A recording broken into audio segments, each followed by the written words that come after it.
What would it be like if we could enjoy complete freedom within our sewing lives? Free from the shoulds and shouldn'ts, the fears, and even past experiences. My guest, Tony Rea, tells us how this open mindset took him from being a sewing newbie to a finalist on the Great British Sewing Bee. Plus, Tony shares his formula for sewing more sustainably. Spoiler alert, it involves a lot of thrifted duvet covers. So stick around a few minutes for that. Welcome to Check Your Thread, the podcast that will help you sew more sustainably. My name's Zoe and I'm obsessed with sewing. I've been blogging about it for over 15 years and I'm the creator and host of the popular handmade wardrobe challenge Me Made Bay. But, like many people, I've become increasingly concerned about the climate crisis, and I'm looking at the way that my lifestyle contributes to it. So in this podcast, I'll be nerding out about making clothes whilst exploring how to minimise the negative impact that it may have. I really hope you'll join me in this journey. Hi gorgeous listener, how's it going? I'm back working at the coalface of podcast making now that my kids are back at school after the half-term break. I'm really happy about the episodes that we've put out so far in 2024, and I can't wait for you to hear the other stuff that's lined up. I'm particularly excited about the response to the seasonal stash organisation method, which was episode 119. Don't forget that comes with a free downloadable version that you can access via the show notes of episode 119. A listener named Bridget recently left a comment on the Check Your Thread website. Bridget says, I really enjoyed the podcast on the seasonal stash scheme. I got going and have become reacquainted with beautiful fabrics I forgot I had. I now have a section, easily accessible, of fabrics that I want to quickly make things from before it starts to get too warm. This is really inspiring me to plan sewing time. Then I have spring and summer fabrics with plans attached. Then I divert from the scheme a bit because I then have beautiful wools and knits which I know I'm not going to get to sew within this season but have plenty of plans for them for next autumn and winter. And then there's the pile that I really like but have not the faintest clue what I will make with them. I'm happy to say that I only found 3 lengths of stuff that completely puzzled me. How, when and why the hell did I buy them? Anyway, thank you. I feel so inspired and excited by this. All the best, Bridget. I love that. Thanks so much, Bridget, for leaving that comment.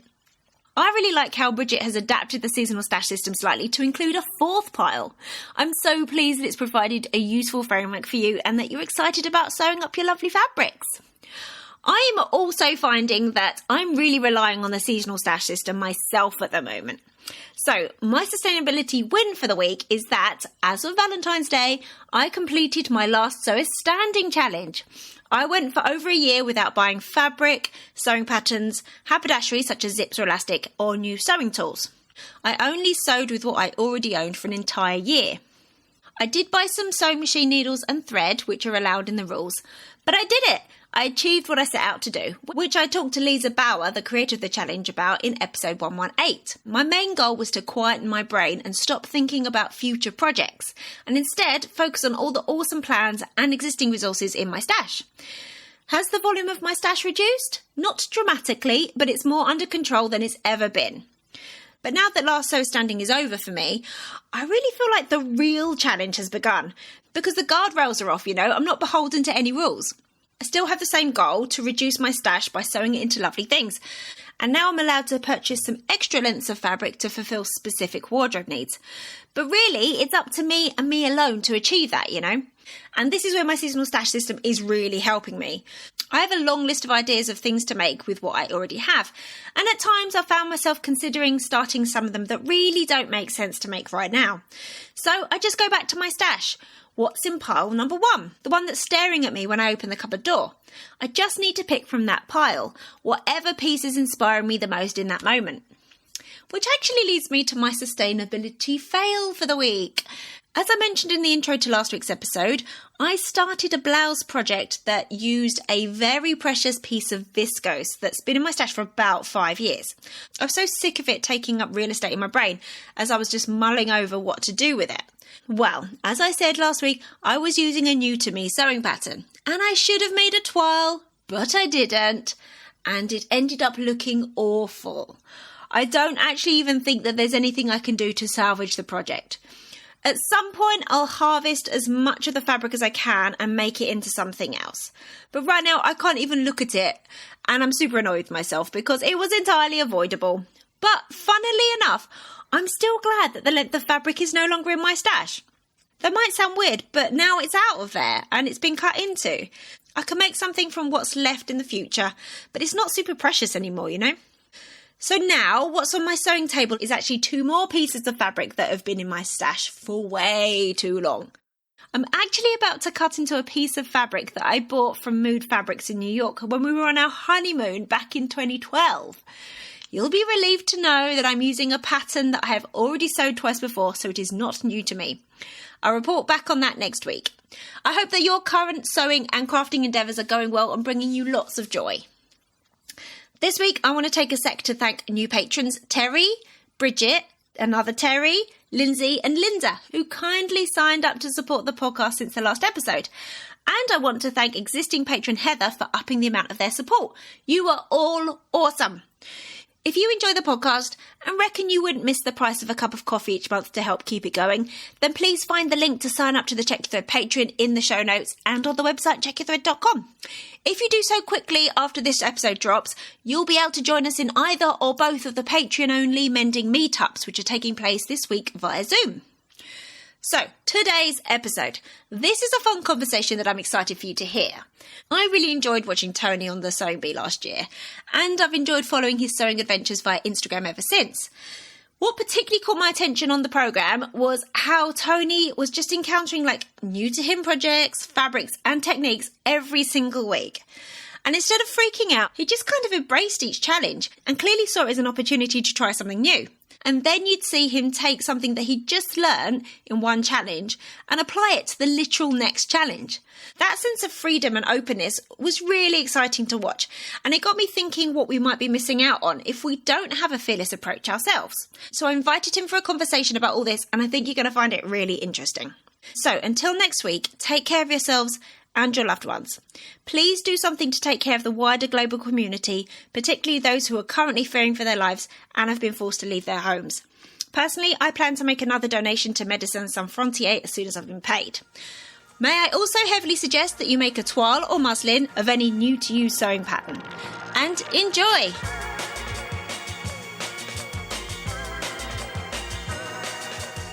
So is this a sewing room? Is this a corner of a room that you have your sewing machine? Where are you? I'm currently sat in the corner of my bedroom, which is my sewing room. I've got my wardrobe, my bed, and then in the corner where I'm sat, I've got 2 tables with my machines and all my bits and pieces knocking about, yeah. Nice. So you've got a permanent setup? I have, yeah. I used to be set up on the kitchen table, as most people are. But, yeah, that was clearly getting in everybody's way. So the corner of the bedroom's a better place to be. I've thought about going in the garage because my garage is my pride and joy. It's got my bikes in there. We've got a climbing wall. We've got all sorts of stuff. Yeah. And I was going to go put my sewing room in there, but then you're leaving the house to go into the sewing room, and I didn't like that. I like, it's not warm enough. Yeah, I get it. I have a little corner in my dining area, which is also all out downstairs is basically one room, and it's in the corner because otherwise, you don't want to go out. Some people have got summer houses and stuff, and I was like, no, I want to be part of the family. Yeah. Exactly. That's exactly, yeah. And actually, my wife said, don't go in the garage because it's, if you're going to do something, it's better we know where you are. And and if you fall over, we know. If you fall over or injure yourself seriously, we'll probably hear you go thud on the floor before anything else. But yeah, that's it. Brilliant. Well, Tony, let's get stuck in because I know who you are. But this is an international podcast and maybe not everyone has had the opportunity to see the Sewing Bees. So if you wouldn't mind introducing yourself, tell us who you are, where you are and what fills your days. My name's Tony Rea. I was a finalist on the Great British Sewing Bee, Series 9 this year, 2023. I live in Bude in North Cornwall in the UK, and as well as a maker, my day job is I'm a postie. Awesome. And you were just saying to me before we started recording that when you've got some days off, you kind of hammer the sewing. Yeah, being a postie it's great because it's a great job, full stop. It's an incredible community position. You're out there, you're speaking to people all day, and that's the best part of that job. The other good side of being a postie are the hours. They are getting longer, unfortunately, as time ticks on. But I do have a good number of days off during the week. And that's when I really catch up with my making. It's either after work when I finish about 3 or 4 o'clock and I kind of try and hammer some stuff out, or on my days off, I'm just a demon when it comes to making. I must have a problem of some description, to be honest. Brilliant. So from what I can tell from your appearance on the Sewing Bee and also from following you on Instagram, it seems like that you have like a really like open and kind of experimental approach to sewing. It seems that you've got like a real like freedom in what you make and like how you make it and what you make it from. Is that how you see it? Yeah, thank you very much. I think you've nailed it there, to be honest. The freedom comes from the fact that I'm self-taught. I've got an engineering background. I worked in manufacturing engineering for 20 odd years. And so I've got a bit of an engineering mind. And I find if I have to go on something like YouTube or the internet to find out how to do something, I feel like I'm cheating. So my kind of style comes from kind of making it up as I go along. Obviously, I know there are tried and tested techniques and it's a silly idea, but that's the joy that I get from making. I get the joy from having a process from start to finish. Yes, I'll follow a pattern, but if there's a technique in there that I'm not quite sure of, I'll have a look at it. I'll interrogate the drawing rather than go out to try and find out how to do it, because patterns are there for a reason, aren't they?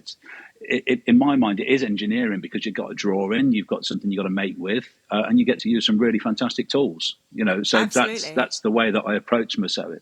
And the freedom of what I make is, I like my own stuff, really. I like the stuff that I used to buy for myself in the 90s. It's the whole skate kind of clothing. It was a bit bigger and a bit baggier, and Yeah. and obviously fashion goes up and down. And I'm mid-50s now, but I still kind of like that.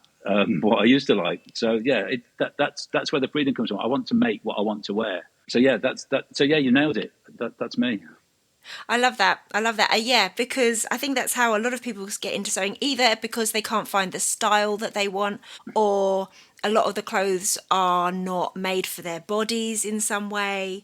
And then within that frustration can breed this real sense of kind of then, Yeah. oh, well, I can make my trousers the way that I want them. What else can I do?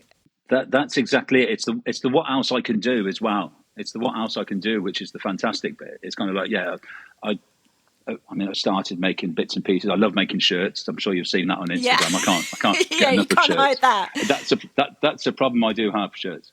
But yeah, it's the what else can I make element.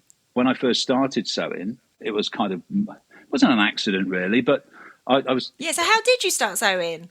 Yeah, okay, cool. I started sewing as more of an accident more than anything else. No, not an accident, a happy accident. That's what Bob Ross would have said, isn't it? But I was kind of knitting and crocheting a bit. I used to do lots of long haul flights. There's a really long answer to this and a really short one. I'll try and do a medium-sized answer. I used to do a lot of long haul flights. Was that part of your engineering job? Yeah, it was. Yeah, I was in manufacturing operations, so I used to look after factories in Asia, Southeast Asia, China. I used to travel a lot. I lived in Southeast Asia for a good number of years as well. Oh, right. With my family. So yeah, I knocked it on the head because I hit the magical age of 50, and as you do at 50, a lot of people tend to do this. Some people buy sports cars or or motorbikes, and I just started making things because I went back and kind of just went back, and I thought I was creative when in my 20s and my late teens. And I thought, let's go back and see if I can still do some of that kind of stuff. But anyway, part of that was knitting and crocheting, because I used to do long haul flights, and the only thing you can take on a long haul flight is a single crochet hook and some wool. You can't take knitting needles because they don't like you stabbing people. Not that you do, obviously. But you can't take scissors. But if you take a dental floss package, you can use that little blade on there to cut your threads. Handy tip. But I wasn't making anything fancy. It was just some way of keeping my hands and my mind busy. I've got a very busy mind, which is why I craft, which is why I make, because it fills those gaps when you want to quieten your mind, really. So that was the same on long haul flights. I wanted to just do something that wasn't drinking, that wasn't watching films. I wanted something just to entertain me. So when I hit 50, I had more time off. I took a year out. My wife afforded me the time. We cut our cloth differently, and yeah, I started to do a bit more crafting, a bit more making. We're still doing some knitting and crocheting, getting a little bit more adventurous. Thought I'm going to leave the house now with my knitting, and I was a little bit shy, let's say, or embarrassed to leave the house with my knitting. Not that I should be, but 6 foot 50-year-old with a knitting bag, it didn't seem to be me at that time. So I thought, well, I'll make a fancy bag. I'll make a bag that looks more like I would carry this bag rather than a chintzy knitting bag. And I dug out the sewing machine that I bought for my wife 5 years ago that had never been used. And I thought, I wonder if I can make a bag. Didn't have a pattern, had a rough idea, and I made a bag out of some Kajora, some quite heavy, black material. Put some magnets in it, had a bag to put my knitting in. And then I thought, I can make a bag. What? And then then it's, what else can I make? Brilliant. I was into cycling. I'm into cycling. I was buying loads of cycling caps. Thought, I wonder if I can make a cycling cap. I made a cycling cap. What else can I make? And it just didn't stop from there. I then went, for that year that I was off, I was just making stuff. Just not every day, but I was kind of getting bang into it. I had a great relationship with my local fabric store, the Remnant House in Bude. Yeah. Great old-fashioned shop. They're just touchy-feely. They're not online. They don't do mail order. They just sell remnants, and it's great. Yeah. And it's cheap as chips. And that was what I was filling my time with. Sewing's really taken over from my other making now. Although it's coming into winter now, I was getting colder and darker. The knitting will come out. I have got a project for me and my wife downstairs. We bought some wool that we can do the same project at the same time. Nice big tank top, I think, keep us warm. But yeah, it's more of a wintry thing. But yeah, sewing has just taken over me, really, completely obsessive almost. Fair enough. Speaking of the cycling caps, you've actually got an Etsy shop, haven't you, where you sell cycling caps, and you've done it for a number of years, and you've had loads of sales, I noticed. Yeah, I did. I set up. Yeah, that was in the year after I had. I'd set up a little Etsy store because I was making. You can only make so many things for yourself before you think, but this is getting embarrassing now. I've got too many of these. So I then started to sell my cycling caps through a little Etsy store. Never intended to rock the world or make a fortune. It was just a case of sharing what I'd made with other people. And that's kind of what Etsy as a platform used to be. And I think it's similar now. There's a little bit of infiltration, but I think it's still a lot of makers on there. And like I said, I've got a local fabric shop, Remnant House. I'd go down. I need almost a quarter per cap. So I'd go through, sort out, find some crazy prints, come back, make a cap. That's a day's work done. Yeah. And then popped it onto Etsy. It's not something which I've been doing much of since being on the bee, to be honest. Obviously going on the bee, I kind of haven't really made many more caps or any more caps since then, to be honest. But the store is still there, and it's still got a little bit of remnant stock on, and they're in a little box behind. In fact, you can see that they're in a little box behind me, just there. That's so funny because I think a lot of people, when they start to sew, and when other people discover that they can sew, they get the you could sell that, and you're like, you did. Yeah, you do that, and I did do that, yeah, and that was the thing. And as I touched on, sewing for me is more than just making. It's almost a meditative process. It's where I get my flow state. Yeah. It's where time disappears. It's where you're just in your own little bubble for a while. Not that you're oblivious to the outside world, but sometimes you just need to shut off, don't you? Yeah. And do something that just calms your busy mind. And that's what I get from sewing. And so making caps, as repetitive as it would be. I mean, I used to be in high volume manufacturing, as I touched on. Right. So I know all about belting things out at 1,000,000 miles an hour to make high profits, all this sort of lovely stuff. I never want to be there again. Yeah. But in a slow fashion, in a kind of just making things one at a time that are different. Every single one of them is different. All right, it's the same pattern, but it's me made. It's going to be different every time. We're not using industrial machines. We're not using the most complex templates. I think mine are cornflake boxes. You know what I mean? It's kind of that's what makes it a great process to follow and to do and to rest the mind. It's so interesting. It seems like you have got there's aspects to your sewing, and you get different things from different projects. Like, for example, the repetitive nature of stitching the same cap, albeit in different fabrics, but then also the what else can I make? But before we get more into kind of exploring different fabrics and stuff like that, so what made you sign up for the Sewing Bee? So you're at this point, you're making your caps, you've got your own process, you're getting into it at home. What was it? Did you sign up after your year of making, before, during? I was making caps. I had my year off, as I said. Work-wise, I did a little bit of consulting at the start. Then I realised ultimately I still don't want to be involved in manufacturing operations. They've had my pound of flesh. I don't want to do that. So then I didn't do anything. Then I started my making. And then towards the end of that year, we're talking about 2019. You can guess what's coming up now, but this was 2019 that I took off. And then towards the end of that year, I've always fancied being a postman. My dad was a postman for 35 plus years. So as a kid, all we knew was Dad was a postman, and he'd come back and he'd talk about duties and rounds and just how he'd spoken to so many people during the day. And it was always something that was really, I don't know, maybe it's a romantic view of work. Just it was always there. And then a position came up in my local town, the small town that I live in, to be a postman. So I clicked the button, applied, got the job. So I then became a postman. I'm still making in the background, but obviously then work takes a little bit more time up, not as much as I was. And then, of course, that thing happened in the world. Yes. That thing happened. So I was making masks, as everybody else. Sure. Were you still working during the pandemic? Yeah. As a postie, we worked all the way through it every day. And that was great. That was a fantastic part of the job as well, because we were sometimes the only people that people were seeing during the pandemic. We were that person walking up to their door that they could wave at, that's another person. Yeah. It was weird, but obviously it was weird for everybody, but, and being able to walk down the main road in the middle of the street with it like desolate. Anyway. So I was making masks for work colleagues as well. And they you do a bit of sewing, Tone. You do a bit of sewing. Do it. So then, as you said, as soon as people know that you can sew, the first thing is, you should sell that. And the next thing is, do you do alterations? Yeah. That's the thing, isn't it? If you sew, you must be able to take their trousers up or fix their zip. Yeah, and you can't wait to do it either. So I was doing some of that. But, sorry, I did pull a face then. But, it's... So I was taking up some uniform. Obviously, wear shorts. I was taking up shorts, taking up trousers. Okay, can I just ask you something? Why do postmen wear shorts pretty much all year round? Because it's a really hard job. If you went for a run, you wouldn't put your jeans on, would you? True. Or you wouldn't put your trousers on. And I mean, I walk 10 miles, at least 10 miles every single day. I'm outside walking for 4 or 5 hours a day as well. So you don't really have time to stop and get cold. And it just doesn't feel right wearing trousers. I've been a postman now for 5 years, and I've worn trousers once in 5 years, and I didn't like it. I completely believe that, because it used to be like when my postman was like, if he was wearing trousers, you knew it was cold. Yeah. Yeah, exactly. It has to be really cold. Obviously, we've got wet weathers that we put over the top when it's really chucking it down. I've just made a pair of wet weather shorts, which work really, really well. It sounds a bit bizarre. It sounds bizarre, but obviously your skin's waterproof anyway, isn't it? So you don't need to protect. It's just the cold. It's just to protect your clothes. Yeah, that's so funny. Anyway, so I was. You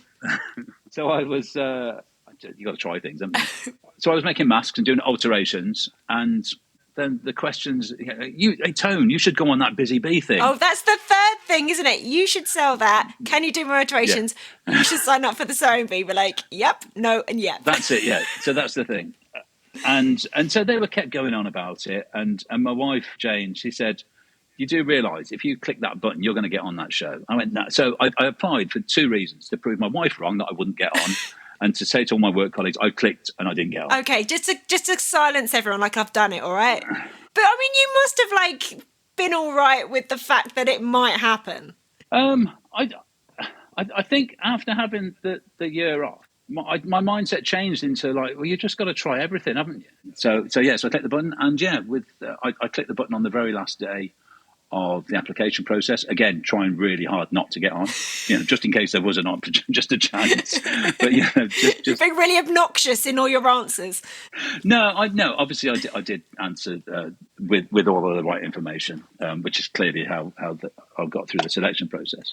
But so did that, and the rest, as they say, is history. I got on and ended up in the final. Yes. I mean, spoiler alert for those who haven't seen it. You got... Oh, sorry, yeah. You got all the way with Asma and Mia right till the very end. That must have been incredible. That must have been... I mean, you're obviously a very talented maker, but I don't think anyone goes into it thinking, yeah, I'm definitely going to get into the final, do they?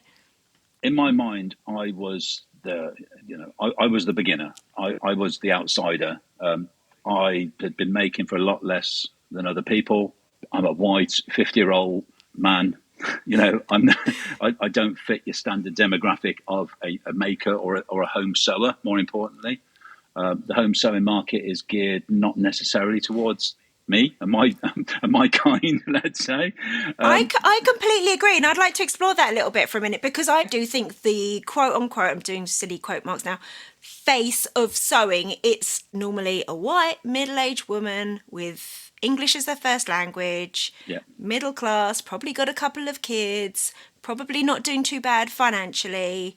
Do you know what I mean? That is the representation. That's it. And I'm always trying to push against that. And I try to include other voices in this podcast, for example, to push against that. But that is generally the stereotype of sewing, isn't it? The community in the industry. That is the stereotype. So being that contestant on that show that wasn't in that demographic, I felt like I was starting at the bottom, and I quite liked it there. Do you know what I mean? That was right. I feel comfortable here. I feel comfortable here, and when I met who are now great friends, 11 other fantastic sewers, people that I would never have met in my day-to-day life, people from such a diverse range of backgrounds, of cultures, of everything really. You know, that they're not necessarily my tribe, air quotes again, sorry.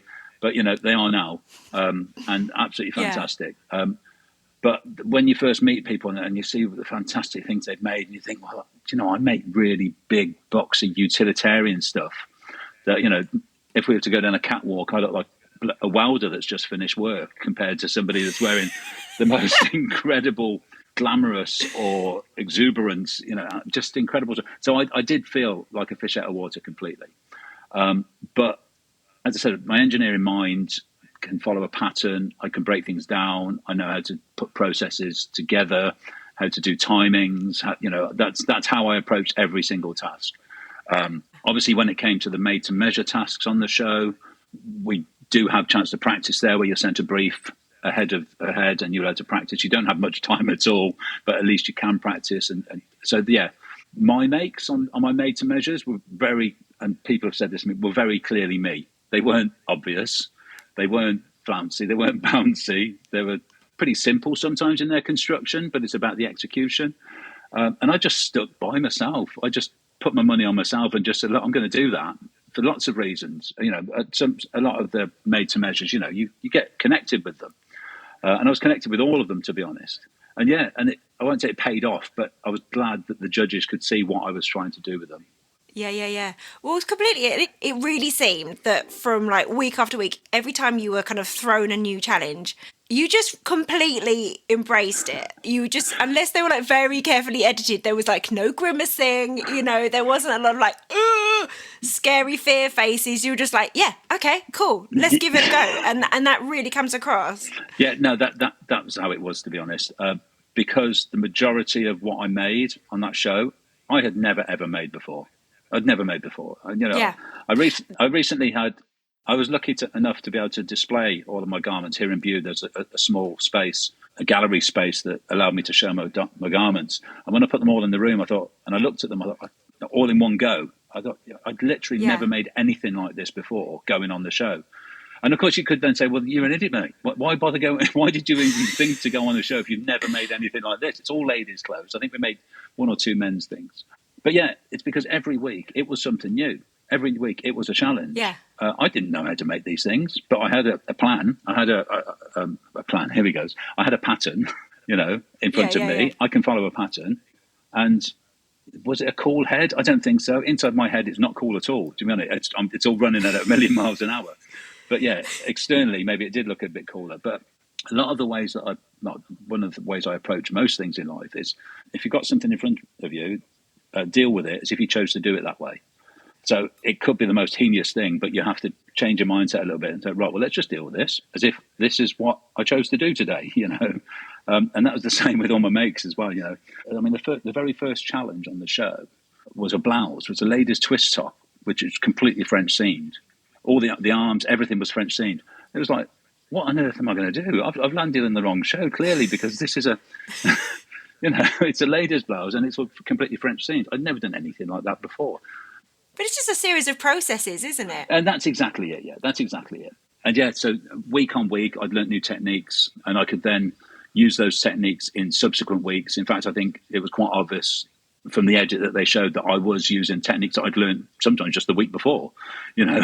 Yeah, which was fantastic, which is brilliant. Yeah. And it just goes to show that, yeah, you don't have to be a master to start making great stuff. You don't have to be, have 20 years of sewing lessons under your belt to start enjoying yourself and making successful things. You could literally learn the previous week and then apply it the next week. Exactly, yeah. And in that environment, retrospectively, I think I had a little bit of an advantage by not knowing exactly what it sounds weird, by not knowing exactly what I was doing, because my other fellow sewers who were absolutely tip top, incredible sewers, incredible designers, just the most beautiful makers, wanted to make the best, most beautiful thing they possibly could on that show. Yeah. But you can't do that in the time they give you. You need to know what you can make in that time, and not necessarily, this is weird, not necessarily push yourself over those boundaries and risk having a complete fail or an unfinished garment. I mean, I managed to finish absolutely everything, which I'm really quite proud of. Not necessarily to the best quality, but they were finished. And one of the primary judging points is it finished? And it's one of those things. Do you want it finished or do you want it good? Do you know what I mean? Those are two different things, aren't they? Yeah, you can't have both. You can't have them both. So yeah, I think I had a small advantage, not weirdly, not knowing what I was doing. No, but I can imagine, like, if you haven't, for example, the first, that twisty blouse, that was quite a slippery fabric, wasn't it? Yeah, it was. And again, retrospectively, when the edit came out, and a lot of the things that you see, obviously on the edit, we don't see, like the talking that Patrick and Esme do as judges, and Sarah, and when they're discussing the makes that we're making, or what suggestions they would make if they could tell us. For that twist top, as an example, I remember as they said to Esme, what would be the best type of fabric to make this twist top out of? And she said, clearly it should be a cotton, a nice stable fabric. God, if I'd have known that, I would have made a cotton twist top. But I didn't. I chose a really nice viscose that had loads of drape, that was as slippy as you like, that I'd never used before, but I like the colour and I like the pattern. I'm a bit of a magpie when it comes to patterns. And yeah, it showed my inexperience by not choosing the right kind of fabric, but it did pay off because it did have lovely drape. I did manage to handle it quite well in the end. Yes, you did.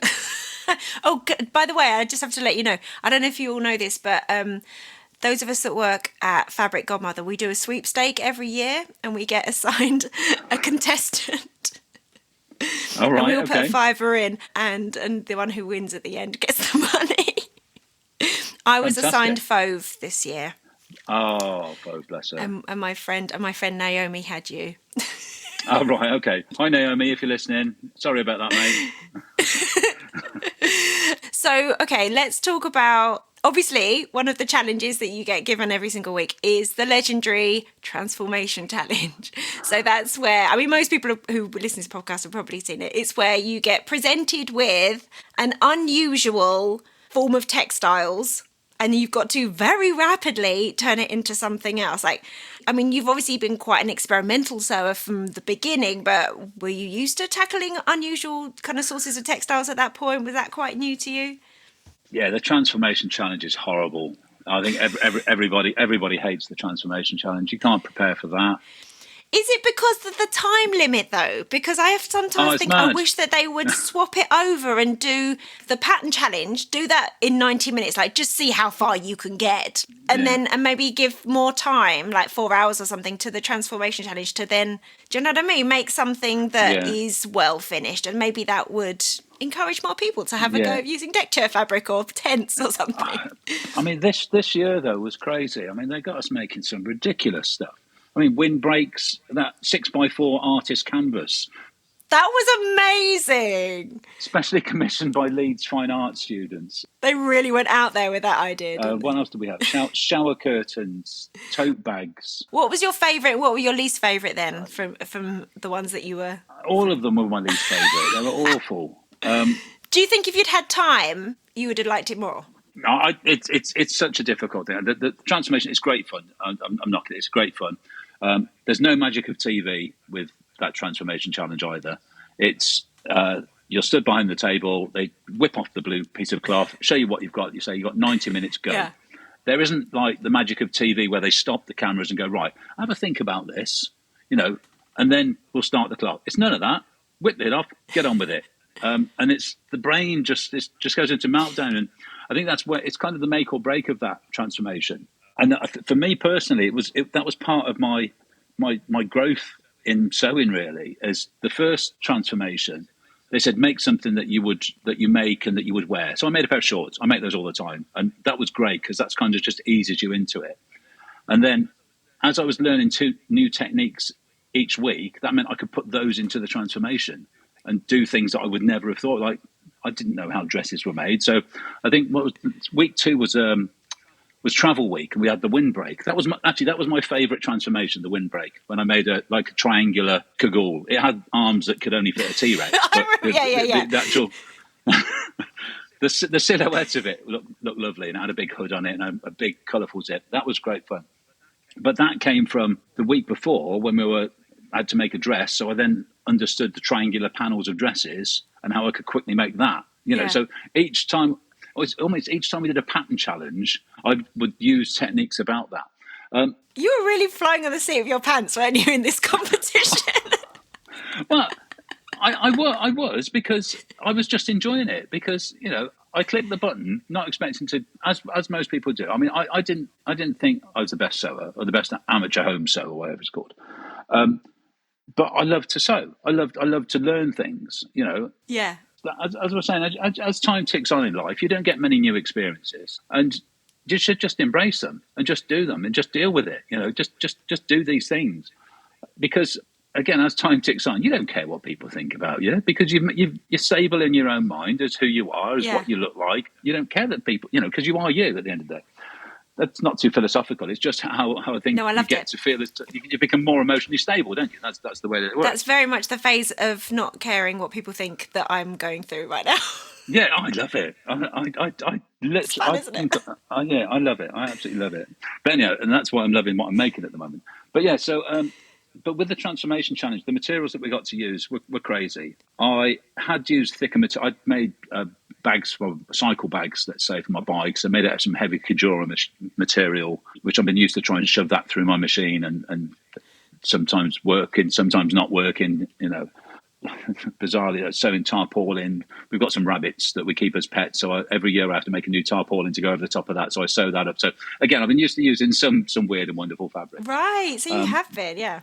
Yeah, so it wasn't a complete surprise trying to sew these things, but to make clothes or garments from these things is a different thing than making bags and hutch covers. It's a different same process. Still sewing, still making. Yeah. But yeah, so I had some experience with sewing weird and wonderful fabrics.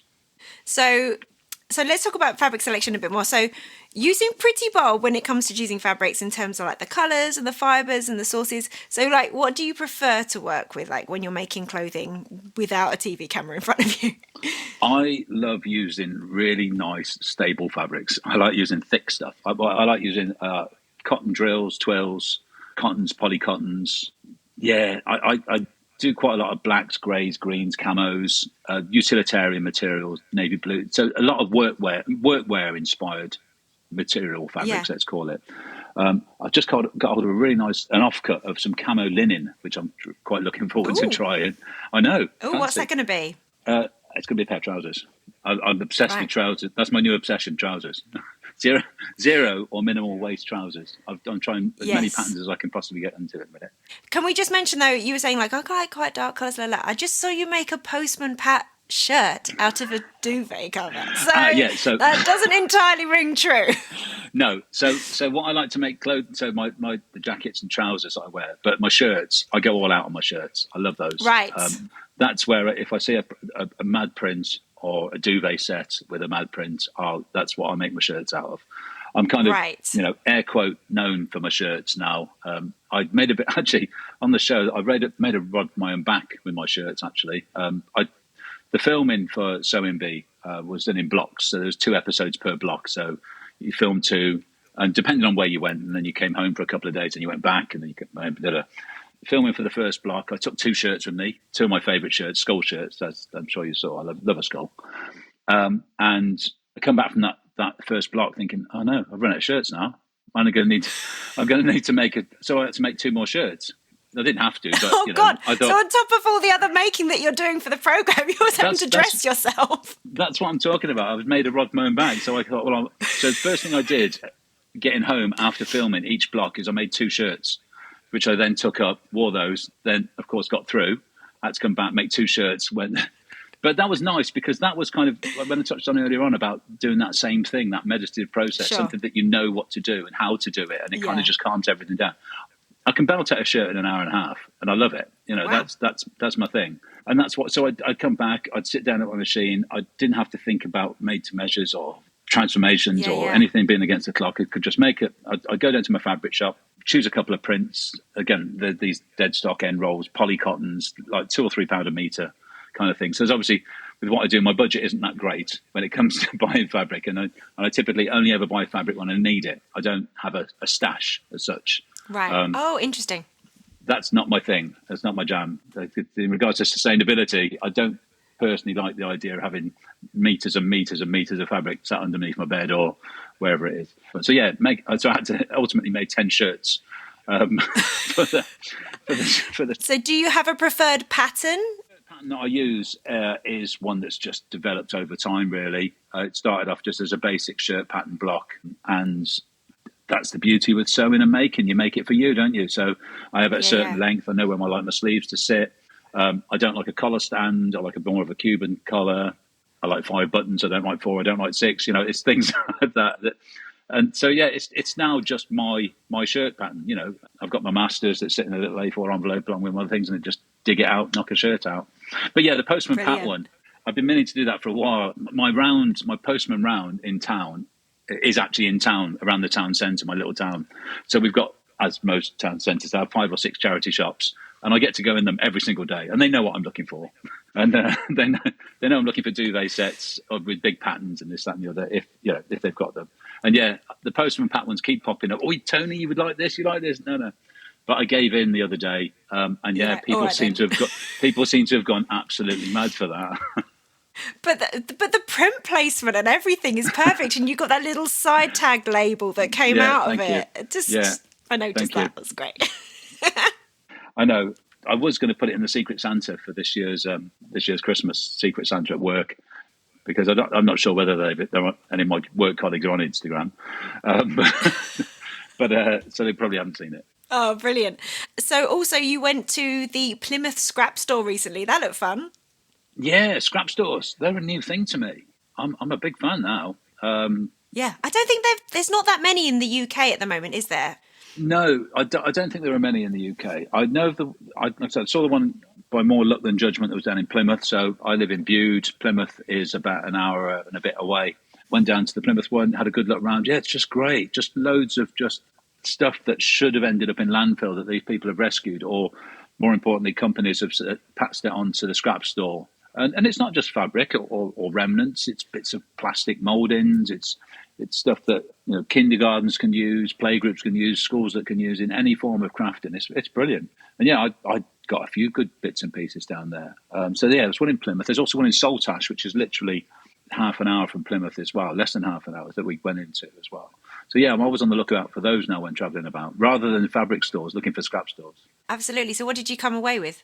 I came away from there with, I managed to get, I think it was about 1.5 meters of jersey, a grey jersey, which I made a t-shirt out of. I come away with a cushion, a dog-themed cushion panel, which I made a bum bag out of, which was fantastic. Amazing. So yeah, I called it a doggy bag. There was meant to be a pun in there, and that's what I did. And it's almost like the name came first. Yeah, exactly. I think that's the dog pant. That's a doggy bag. Got it. And I also managed to pick up 6 meters of mohair suiting, which, I wouldn't normally buy that volume of fabric. Now you've got a stash. Yeah, no, I've got a stash. That's the only thing I've got in my stash. But as it is with scrap stores, you buy by the bag. So I think this one was a carrier bag was £7. So as much as you can get in a carrier bag costs you £7. Brilliant. So in terms of like sustainability and sewing more sustainably, like what does that mean to you? Like how does that actually translate into what you're doing?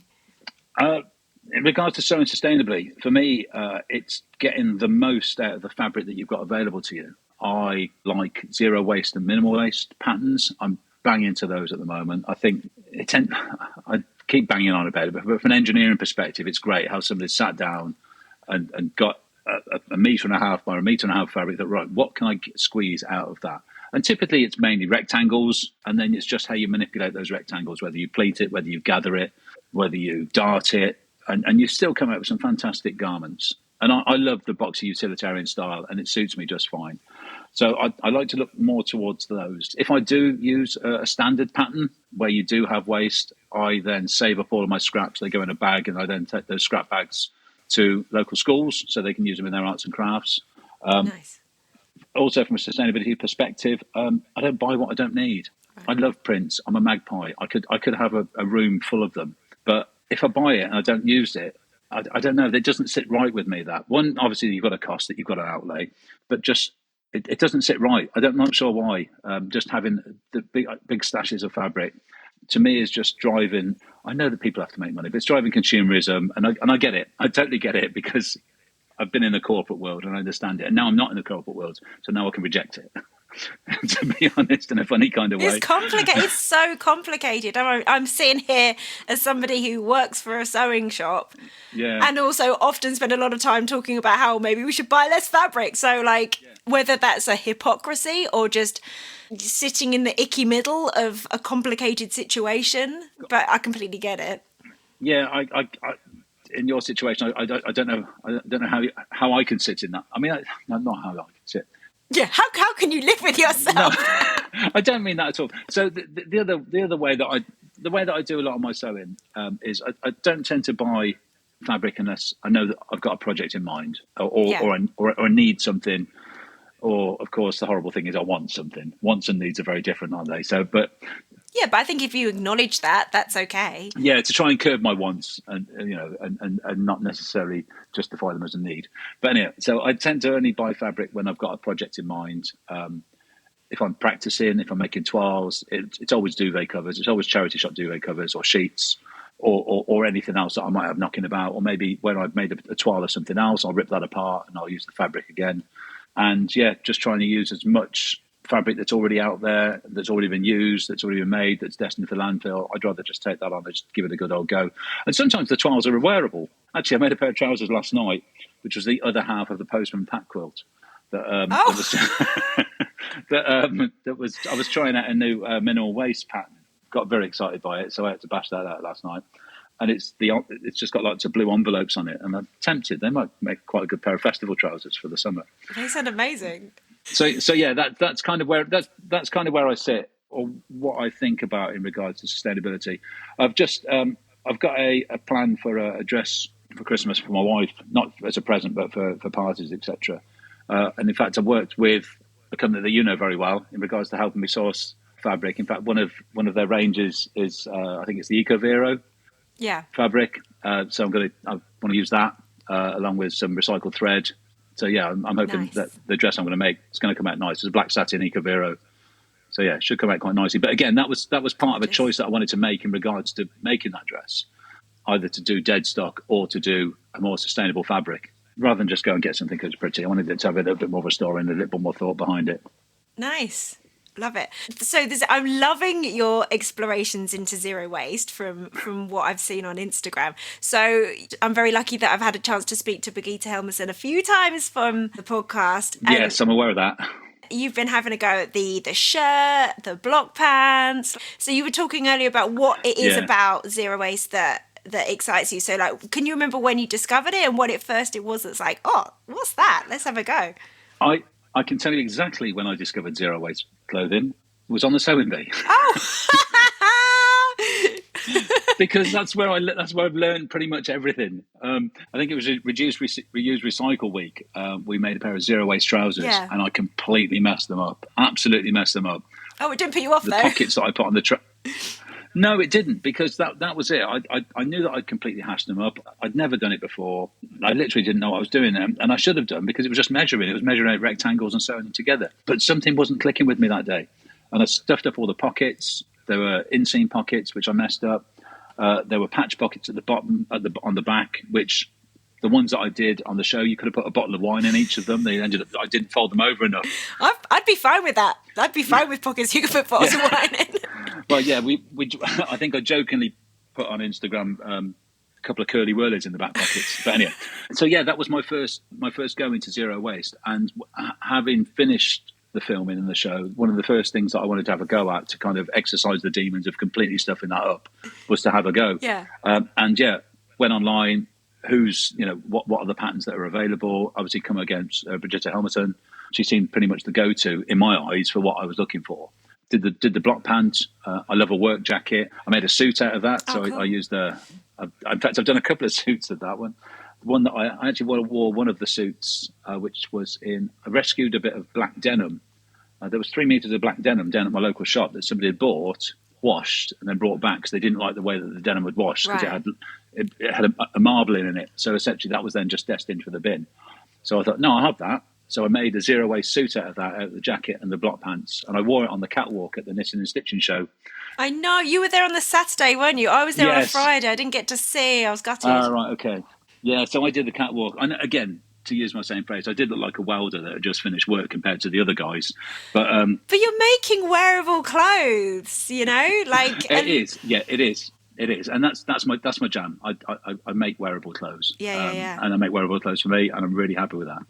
So yeah, the zero waste block pant was my first foray. I've since, as much as I love the zero waste movement and the things, I think it's maybe looking more like minimal waste for me now. I am having to feel like, for the style that I like, I am having to cut small triangles out, like a 2-inch triangle on either side of the leg to give it a little bit more taper. Yeah. Or put some darts in to bring the taper in a little bit more. But yeah, zero or minimal. I mean, I still think a good minimal waist pattern where you end up literally with a handful of small triangles that you can use for mending at a later date is way better than using a full trouser pattern where you cut out massive big curves that just go in the bin. Absolutely. So yeah, it was Serenity that started me off, and then I've just got bang into it since. Yeah. So do you find, I mean, you've found some really great patterns that kind of suit your style, but are you a bit frustrated with the lack of zero waste patterns that are for more masculine styles? Full stop. Period. Yeah. You know what I mean? That was going to be my next question, and then expand that further. There aren't enough men's sewing patterns out there. I mean, admittedly, a male wardrobe is pretty limited. Full stop. Really, you know, you look at what you would wear: shirt, trousers, sweatshirt. You know, but that's pretty much it. Well, that's my wardrobe. And once you've got those patterns, it's then just colours and prints. And some people aren't that adventurous. You know, in the female sewing world, it's all about the colours and the prints. And there's more variety in silhouette as well, isn't there? Yeah, that's it. So yeah, there just aren't that many male sewing patterns. But in zero waste, there's even less. Yeah. To be honest. So all the patterns that I use, be it Birgitta Helmersson or Indigo, or sorry, they're just two to name, but it's all they're unisex patterns, and that's great. I do like that, but you do sometimes need to, once you've got an understanding of how garments work and fit, you do have to make a couple of adjustments along the way. I was going to ask you what changes have you made? Like presumably if you've had to like kind of lengthen the rise or something like that if you're making the trousers. Yeah, it's the rise. It's adjusting. I don't like thick waist bands. I like so a lot of zero waist patterns tend to be quite high waisted. They're not low waisted, or they don't fit in the right sort of place. So you have to mess about with waistbands. I think those of us that had our formative years in the 90s like having our waistbands clip more lower down anyway. That's my theory. Oh yeah, I know, that's it. It needs to be hanging at the back. Yeah, that's it. And so, but then because then the rise itself, you need to change the rise. Otherwise, you do look like a remnant from the 90s, and the crotches by your knees. So you need to then adjust that up again. The taper is the wide leg is fantastic. It does suit the female form really, really well. My age, size, and shape, it doesn't. So I need to bring it in a bit more from there, which is why, as I say, that it sometimes end up being minimal rather than zero. But yeah, I don't think I've actually seen that many. I'm not sure if I'm aware that I've seen a specific male zero waist pattern. Yeah, same. I've just been using the unisex ones, or if there's a female one, I'll just make the changes as need be. Swap left to right, left over right, put a fly in the right way round. The right way round. Panel. The right way around. Sorry, yeah, that's my age. Rude. But yeah, put it in, left over right, then let's call that. So make sure it's left over right. I always just, when I'm choosing which way round to put things, it's just like, which side did I do nicer? Yeah, well, the whole left over right, right over left is a bit of, nobody really knows where that comes from. Anyway, there's so many stories of why it is that way. One is that, it's left over right for a man because when he was taking his sword from his whatever they called scabbard, then he wouldn't catch the buttons on the way out. And then there are other ones that a lady is right over left because most females were dressed by other women that if you had buttons on the top, you would be of the higher class, so you would have had somebody that dressed you, and it's easier to dress somebody if it's right over left. So I've looked into all this because I've experimented with making clothes right over left as well, just to see how they looked and stuff. But so yeah, I know there isn't the right way. Let's say left over right. It's how I make things. So would you? I mean, you obviously have an engineering background, and like a challenge, would you have a play about of trying to produce your own zero waste patterns? I think I will. And to be honest, I think I do already, because sometimes when you see a pattern, it might have features that you don't like. Like a lot of zero waste patterns, when you cut something out, you have to sew it back in somewhere to make it zero waste. Yeah. And it becomes a weird facing or something. Yeah, it becomes a facing which is a bit weird in my eyes. It's like, well, I don't need a face in there. But so sometimes I've tried to just take the same measurements but lay it out slightly differently. So again, I am to get as close to zero waste as possible, but without having the features which essentially should be thrown in. Not should be thrown away, but you would typically sew in, but I don't feel like I personally need them to be sewn in. Or maybe there's an additional pocket here and there that is there because that's to avoid it having any waste. So I'll try and rearrange it. Or also size-wise. An example, for me, the work jacket, the Birgitta Helmersson work jacket, the sleeves are too short for me on that, so I needed to make a longer sleeve. So that meant that's the only bit that needs to change. But to do that, you then have to relay out all of the rectangles within that area to make sure they fit in different ways, which meant on that instance, I lost the breast pocket because that fabric, I had to move somewhere else to make it all fit into place. So essentially, I am doing my own zero waste patterns, but for my size and shape. You said earlier on about when you say you're good at when you do sewing, or you should sell that. I don't like to monetize my hobby. So people say, "Oh, you should do patterns then. You should do zero waste patterns." But then it's no longer your hobby then, is it? You no longer, the enjoyment kind of drips away a little bit. Yeah. Like I said, I'm into cycling and have been for many, many years. And when I was in my younger days, in my early 20s, I had a bike shop. All right. And that completely killed my love of bikes. But and then my bike shop went, and then I got back into my bikes again. And I don't want that to happen with my sewing. I love what I'm making. It ticks so many boxes for me and my mental health. I don't want to have to monetize it to then give me additional grief. Do you know what I mean? Absolutely. So for zero waste patterns, I think I am doing them already to my style and shape, but quite obviously with the help of those patterns that are already out there. So I'm hacking at the end of the day. Yeah, fantastic. So what has changed in terms of the role that sewing plays for you, like since your time on the Sewing Bee? It's sewing has almost defined me now. It's a bit weird. I'm that sewing man now, and I'm not sure if I like that. I do. Part of going on the Sewing Bee was part of the community element as well. It's the degrees of separation. I live in a small community. If there's one bloke on the telly from your community, there's only 1 degree of separation from you being on the telly, then, isn't it? And that's kind of nice. But so now I'm known as the Sewing Bee man, and then it has kind of defined me somewhat. I've got a little bit of a Superman approach to my sewing. I do love my hats. I love my beanie. I always wear one. I don't know why. It's just a thing. It keeps my head warm, I suppose, and I'm bald underneath. But if I take my hat off, I'm completely invisible. It's just great.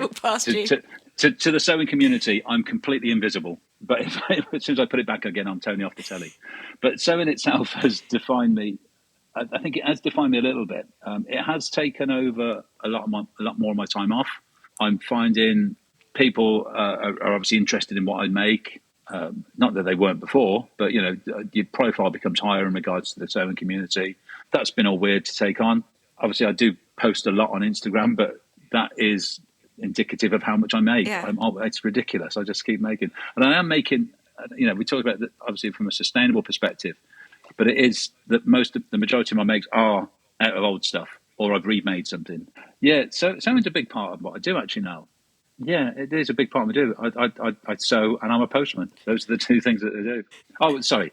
The list is actually husband, father, sewer. Yeah, those are a given. But yeah, I mean, you say that it defines you, but I've also really liked the bit that's on your website where you've kind of got the different aspects of what you do. Like you do talks, you've got the Etsy shop, but I think you've got on there, it's like, this could all change next month or something like that. It's like, it's like you hold it lightly, if you see what I mean. You take it seriously, but you hold it lightly, I feel.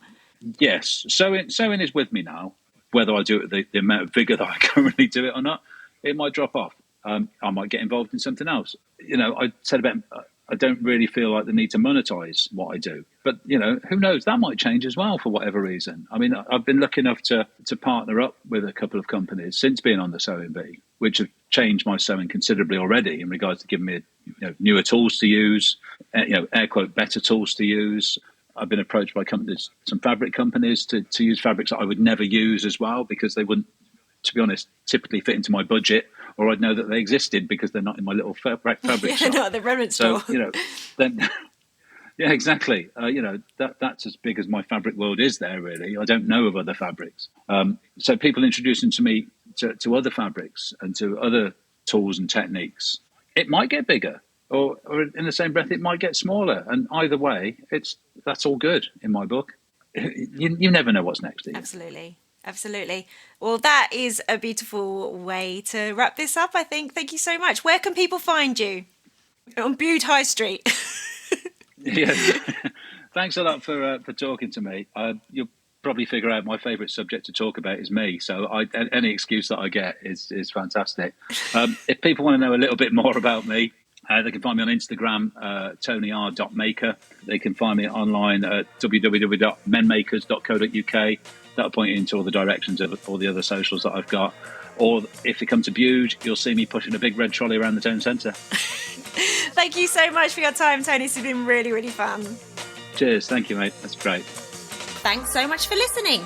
I really hope you enjoyed this episode and are left feeling inspired. For more info about the podcast, including show notes for this and every episode, head to checkyourthread.com. I'd love to hear from you, so if you have any comments, questions or ideas for future episodes, please get in touch by emailing zoe@checkyourthread.com or find me on Instagram @checkyourthread. Massive thanks to Patrick Potter for production support, to Sylvia Seller for the awesome logo design, and to Simon at Palm Skin Productions for the music. This ad-free podcast would not be possible without listener support, so if you feel you are able, please consider signing up to the Check Your Thread Patreon. For the equivalent of buying me a coffee each month, you'll be making it possible to continue producing regular episodes. Links can be found in the show notes and on the website checkyourthread.com. I hope you'll listen again next week. Until then, take care. Bye!